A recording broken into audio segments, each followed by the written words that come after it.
Hey folks, this is Dr. Emily Sherning with AR. I think it's about time for another Earth System health check. The only way we know what's going on right now is by looking at what's happening right now. And many of us want to know what's going on with the potential for AMOC collapse. I've postulated before we'll be able to observe if we've crossed this tipping point by looking for three signs: increasing sea surface temperatures, higher than expected levels of ice in the Arctic, and a return to normal temperatures in Northern Europe. First, we're going to look at sea surface temperatures. We'll go to the climate reanalyzer for that. Like many folks with a desire to feel the Earth's pulse, I feel alarmed when I look at this figure. This figure, this black line on the top here, that black line, it doesn't just represent new record highs every day for a year. If you look at it, it really looks like we're starting to see a departure from typical patterns. If you look at this orange line here, you can see that even though 2023 was way above the previous warmest year, that it still really followed the shape of the curves below. It seems to many of us like we're seeing a greater departure from normal curvature in sea surface temperatures as we're looking at 2024. We're checking in on Arctic sea ice here using Zach's wonderful resources. He's a postdoc with NOAA who focuses on visualization. So what we're looking at here is beautifully visualized feeds of NOAA quality information. This figure that I've got up now, this is Arctic sea ice extent, and I'm interested in Arctic sea ice because AMOC collapse models and evidence from early human history indicates northern hemisphere cooling when that tipping point is reached. With how hot the oceans are, it's interesting how much Arctic sea ice we're seeing. You can see here, it's better than it's been in 10 years. Next question. Are temperatures returning to normal in Northern Europe? We expect to see a strongly differentiated signal of AMOC collapse in Europe, specifically impacting Scandinavia, Finland, and the UK. When we talk about Europe getting colder from AMOC collapse in the news here in America, it's worth noting Europe is a continent, so it's big. Your signal area for AMOC collapse is just Northern Europe, and in Northern Europe, there's been a persistent cold anomaly that I've been monitoring for a couple of months. It's pretty stable. Let me show you there in the climate reanalyzer. We've been looking at a pretty strong 2-meter temperature anomaly. Over here, it went away for about a week, and now she's back. But of course, that map we were looking at there, that represents one day. And I could see being uncomfortable taking my word for it that I'm looking at that thing every day and remembering it, right? That's a lot to ask of a person. So I think that we should look at what's coming seasonally out of the news of impacted countries. And I want to look at Finland first. Finland has been experiencing an unusually cold spring. It has delayed their planting by 5 to 10 days across the country. They're currently going to be experiencing a very cold week in the forecast for their midsummer festival. The news out of England is very focused on their unusually wet spring. They are in a weather pattern so unusual in the UK that many farmers are saying that this will be the first year without a harvest since World War II.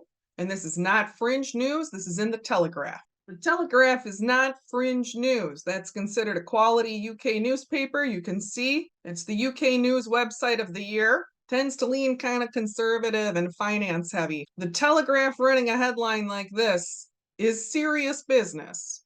Do you have friends or relatives in the UK? There are people that I love in the UK.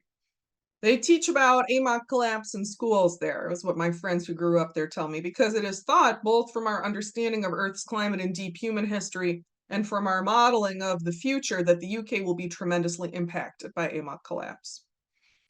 Little note on some other global news stories that support the idea that a serious deformation in ocean currents is likely happening now.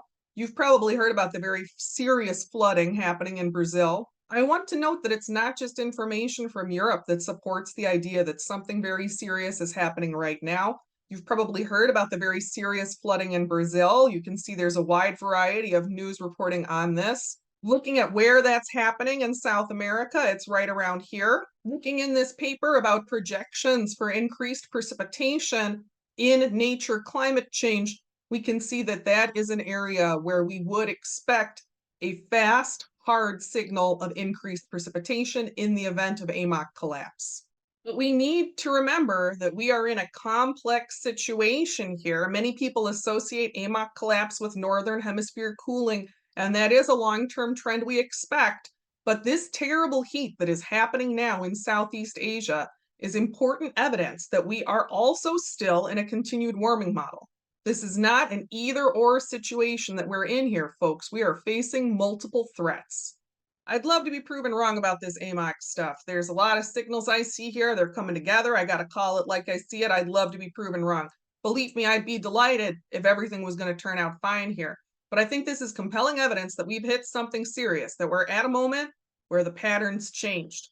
I want to talk with you about what that means. We're going to talk about what I think is maybe going to happen in the next 10 years in a moment. But first, we got to focus on something really important, which is the reality that no one fully understands what is going to happen next. Models looking at normal warming, like I use for the state level videos, they don't account for AMOC collapse. And AMOC collapse models, they don't account for the amount of pollutants in our atmosphere. When I think about the future, I'm overlaying the patterns of those classes of models in my head, but that's not certainty. To my knowledge, there aren't any integrative models available because what is happening now. And I do not feel a lot of certainty that we're going to catch up and get perfect advice about what the future looks like. Because I don't think we know what all the tipping points are. And I have a real suspicion we're going to cruise over more of them as our planet's deep systems attempt to bring things into balance. All of Earth's systems are deeply connected, and we should have the rationality to accept we don't appear to understand them all. I think we're entering a time of intense change, a time of storms. The knowledge we get from science is an important tool we can use to help us navigate this time. But we shouldn't act like it's a perfect tool. We shouldn't make a religion out of it. This change in the pattern we're seeing, I think it's wonderful that we can get this information, and also it's humbling because we ought to recognize we've bumped against something there the consensus did not expect. This is not where we expected to be. Considering the next 10 years, I don't know, folks. I felt like we were more likely than not going down this road. I started making changes to my state level outlooks in February to reflect this more uncertain and more integrated understanding. Some of you know I've been nosing at this ocean stuff since it started getting weird last spring, and in the state level videos accordingly, I'm modeling 2C conditions from the NCA 5 because we're already at 1.5C, as we can see from the Copernicus Institute. This figure here is from them, from the EU climate outfit. You can see that departure that we've been talking about, that 2023 departure, where we started averaging 1.5C in 2023, and you can see that we've been well above 1.5C since the fall of last year. I'm waiting on the information from April. Word on the street is bad. It's not on here, but we do have the March information. The March average was right about here at 1.68C. Considering this information, I think it's very important that we not take our eyes off the 2C threat, even if we're also dealing with the reality of AMOC collapse. To me, 2C seems like an important first pass, a threshold for knowledge that is important. It's a place where we're not there yet, but we are heading that way. It's a place that we can see as clearly as I think we're going to see anything in the future, and where we can tell where should people move maybe. If you want a review on a pretty good model for what we expect to see in the first about 10 years of AMOC collapse, if you go to the channel, it's this one here, Hurricanes, AMOCs, and Wind Maps, oh my. There's a really good paper there that we review that gives us some insight into what we expect with temperature, precipitation, and wind patterns in the next 10 years related to the AMOC collapse. We're going to expect things to keep getting weird past the first 10 years of AMOC collapse, right? It's going to keep getting worse past then. But we're mortal beings. We got to take one step at a time. If you want to move forward into this uncertain future, one step at a time is good enough. Take one resilient step, take one strong step. I think our clearest picture of what might happen in the next 10 years, to imagine 10 years out, is to think about a 2C scenario with high-end sea level rise. We're not going to see 10 feet of water move into New York City overnight, but unless you have a real boat person type fantasy you want to live out, in which case, go for it, because boat people can be super resilient. You're going to want to get out of the coastal cities before the housing values and the infrastructure collapse. I think I'd also want to get out of the low desert as well as parts of Texas due to the projected hot season increases at 2C. And I want you to see that change at a glance here. We're in Dustin's total heat map here. We're still fine tuning this visualization at 1.5C, which is very like the hot extended summer we had last year. We saw as much as 55 additional days over 95. This is not just models. This is matched by what we saw in hot season extension in southern Texas, hot season extension in Arizona. It's worth noting at 2C, that hot season extension bumps up a good bit more, looking at additional 80 days of hot season in Arizona, with another month of it coming at over 105, and a 90 plus day extension of the hot season in southern Texas, with similarly large increases in days over 105. Those are big increases, and if you want to stay in those areas, I feel like it's important to be aware of them and build resilience beforehand. Some of these places, we're talking about moving towards 9 months where the average temperature is over 95 and moving towards more than 2 months over 105. That seems rough to me. To me, I think it's important to think about getting out of an area before the change really sets in if you decide that's not something you want to look at. It's important to do it now before more people can really look at the reality that life on our planet is getting different right now. That if you feel the pulse of the earth, this is happening now. That can be a scary idea, and it makes a lot of people worry that they're going to look crazy if they talk about it with their loved ones. And that's why I asked Dustin to make us another tool, which he freely did, so we can talk about this problem in dollars and cents. So this visualization shows home values. As you move towards the magenta end of the scale, you're going to be seeing more expensive home values. And if you rent, I know that rent and home prices don't track as fairly as they should, but there's some relationship. I think it's interesting how many of our areas where there's a fair bit of reasonable danger from fire, from water, are highly valued today. That means a lot of people, if they got their ears up, they could get to a safer place, because right now, many of the safer places are more affordable. And I think that's going to change. I think it's only going to get harder to move. And I know there are a lot of reasons why people can't move or don't move. And some of those reasons are very noble. So please don't think, if you're someone who's not going to move, that I look down on you. But if you're considering it, if you're considering leaving a higher risk area, I'll be putting out an updated destination overview soon. You should know it's not as simple as north equals good. I feel like Duluth, Minnesota is getting a lot of buzz as a potential climate destination, and I think that's a very unwise destination. There's very high fire danger around there, and the ability to grow food is quite limited. Just as a final note, I want to just say there's a lot worth exploring in this tool that Dustin made. You should check it out. If you look at the NCAA Outlook information, you can look at many of the factors that you would be able to look at in the NCAA 5 dataset much more easily, with an ability to pan over and get county level data. If you've tried to use the NCAA 5 Atlas, this is the same great data in a slightly more user-friendly format. Dustin, thanks for helping us all get better access to that information. We really appreciate it. And I encourage you to go into that tool and play around and look at what's coming in different areas where you are or where you might be thinking about. And use it to check for yourself the stuff that I'm saying in the projections for different areas. Here's what I think is going to happen these next 10 years in climate. I think it's going to get real weird. Really, really weird. We're going to see unstable weather patterns. We'll continue to see a warming trend. AMOC collapse, most scientists think that's going to cause northern hemisphere cooling, and that cooling effect is going to intensify as the years go on. So they're going to push at each other, these two big trends. We're close enough to 2C now. I think we're probably going to get there. Well, we're still close-ish to the wind and precipitation models in the NCAA 5. And as we start thinking about 3C, unless you're right in the middle of the country where we're in a high stability overlap area, I feel like we're moving into an uncertain future where I personally feel a lot of uncertainty around the alignment of 3C models. You know, say we do get to 3C in my lifetime. That would suck.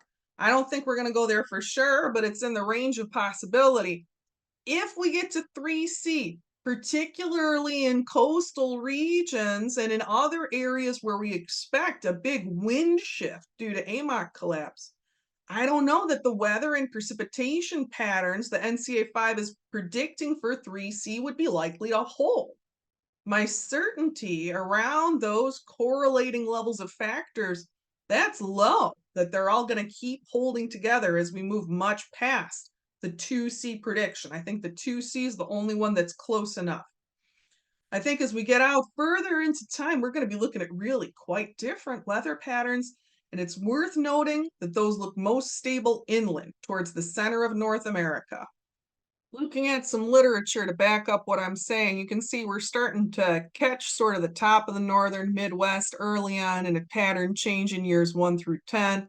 That moves down and you stay, though, in that same color in years 11 through 20.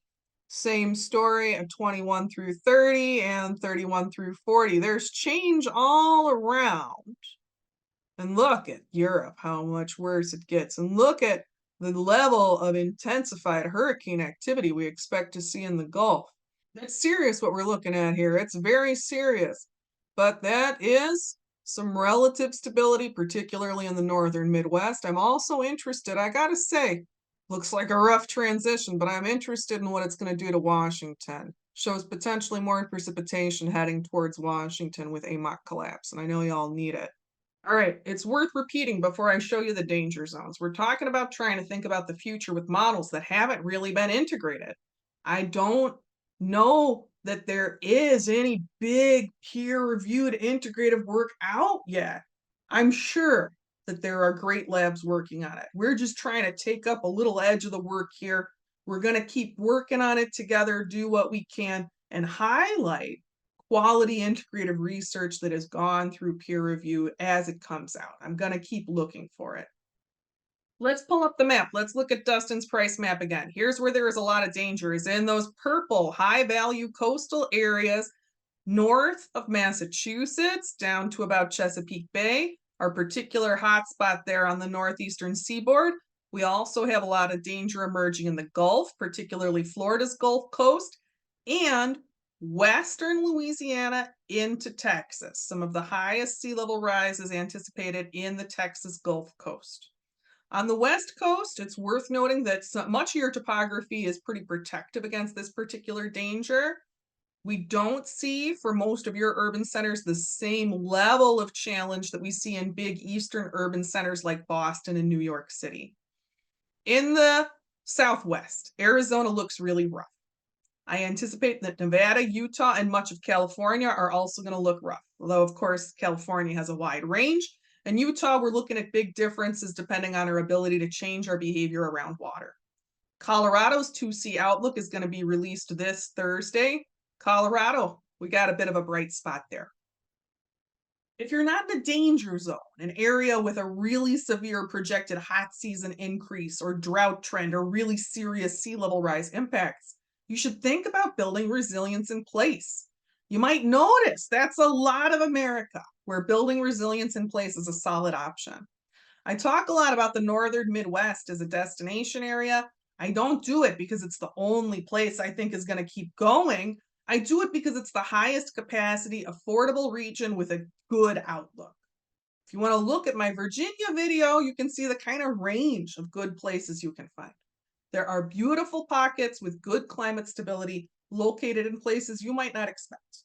Indiana has first in the nation infrastructure and a surprisingly stable climate outlook. Folks, it's hard. Let's focus. When we look at this reality, that we appear to have hit a tipping point, where we're in a place where the pattern is changing, where we see in both AMOC and warming scenarios a fair amount of lower change overlap in the center of America. We should acknowledge we're in a place with a lot of uncertainty, but it is also a place with hope. Not hope for things to continue like today. To me, it's hope that maybe there's enough stability we can help things come into balance. Balance not just for us, but for many living things, as much biodiversity as we can bring through this time of great change. I know many of you share this hope. For many of us, this might be a scary thing to say out loud. Our hope is for as much life as we can save, for as long as we can stay on this ride to save it. And I think the evidence that we looked at earlier in this video, it shows the turning has begun.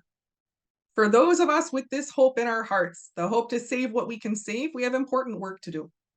Building in resilience, building a margin back into our lives, building back the margins the earth needs, getting out of overshoot, building our capacity as good stewards, our capacity as nurturers, our capacity as caretakers, the things that are devalued in our society, and working to see our place in the circle of life, which is not at the center of the circle.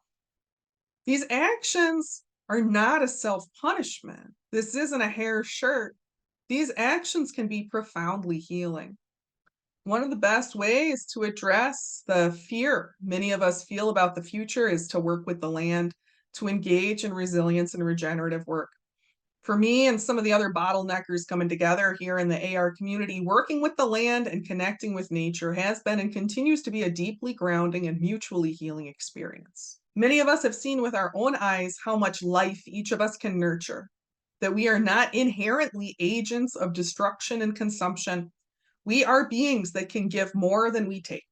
We have that potential. With whatever time we have left, I think it's a healthy motivation to want to give more than we take. And I want to say this potential is not limited to the able-bodied, to people who can physically work the land themselves. You know, there are volunteers who do profound work for AR who are disabled and who struggle with illnesses of many kinds. There are some of us whose circumstances mean we will be staying in high-risk areas. There are some of us who require medications, where we know that some of us on the team are unlikely to survive if there was a major disruption. Some of us are already struggling from medication shortages. It's happening now. You know, we're all just people with different struggles and we can't do enough on our own. That's why we're doing it together. Those of us who are becoming committed to this work, we know we need a path forward where the hope of balance, it's not something we're going to achieve in our lifetimes. It's not something any one of us will achieve on our own. We are giving what we can, and we all give different things, and that is how life grows. I want to share something from an AR community member, Pendragon, who's one of the many folks who helped review the scripts for this video. I'm sure many of you are seeing how I wove your feedback in here, but Pendragon's voice is so different from mine. I find her to be quite direct and poetic. I wanted to share her words as they came. She writes, I've listened to several podcasts in the last few weeks and read an article all talking about just this AMOC thing. But one thing they don't talk about is the boots on the ground lived reality of what it's going to mean for people. The science is great and I love getting nerdy, but these numbers don't mean nothing when I'm trying to think about what to do for my family, to be the ancestor they remember as setting them up for success in the future. That's my goal, not just getting me and my kids somewhere safe now, but to be the person who did the good, hard work of securing a future for those generations. That means getting somewhere we can steward that land and take our proper place back in nature, not apart from it. We really need to get back to thinking in generational terms, not just our very immediate individualistic ways. Once our ancestors built monuments like cathedrals that they knew they would never see finished in their lifetime. But the work was worth doing because it wasn't just for them, it was for something bigger than them. We need to work for that bigger idea. We need to dream that idea together, then take that dream and lay the foundations to make it a reality. Foundations are made of stone. The work we do now needs stones we can lay. Stones of facts and reason. Facts that can be implemented, such as rebuilding the prairies for carbon sinks. I think Pendragon's got it right there. Our cathedral is burning and Earth's biodiversity is being lost. The consensus documents say we're going to lose 40 to 70% of Earth's biodiversity. And some voices say that's aiming low. But even looking at the high-end consensus, that means we're going to lose so many fingers on our hands. That's the best future that we can see. But life can't afford that we sit here in our grief. You know, let this be the monument that we build. Let's save as many fingers as we can on the hand of life. We got maybe 3 fingers that we could save. You never know how many of them are going to be thumbs. And we don't need a tech breakthrough to sink some carbon. We need to love the land and do what we know works. Prairie works and life works. AR is moving towards land acquisition in the fall. Our leadership team is working to put together a legal structure to help our community make a path forward, where you can give in different ways to get a stake in the land.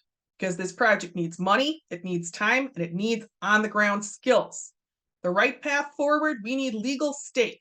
We need legal stake available for all 3 of these kinds of contributing individuals. not just so that all kinds of people can be part of biodiversity preservation in low change areas where life's got the best shot, but so all kinds of people can be part of documenting and sharing our work as we strive to respond to the challenges of our age in a way that is not focused on death and fear, but is focused on life. I'm going to keep you in the loop. We're going to make a path. So, this all is what hope means to me. And this is what I mean when I say there is hope. We have enough of what we need that we can prepare for what's coming. And we are in a great trial. And I think it's worth noting with compassion that conscience does not compel us to win. Conscience compels us to do the best we can. So let's do it. Let's face this future bravely. You can take one more step today, and let's get ready. Hey, you made it to the end. Good job. This one really sucked. Ugh, I hope you're holding together okay. Do something nice for yourself. Take a walk or something as a reward for getting all the way through this terrible slog. And thanks for being with me. This stuff is hard to look at. It's hard to make sense of so many difficult, dangerous things happen at the same time. It's hard to put a framework around it. The community helps me a lot. And thank you for everyone who has contributed so much to the AR community. Thank you for being here with me. We're going to do the best we can, and I'll talk to you soon. Bye.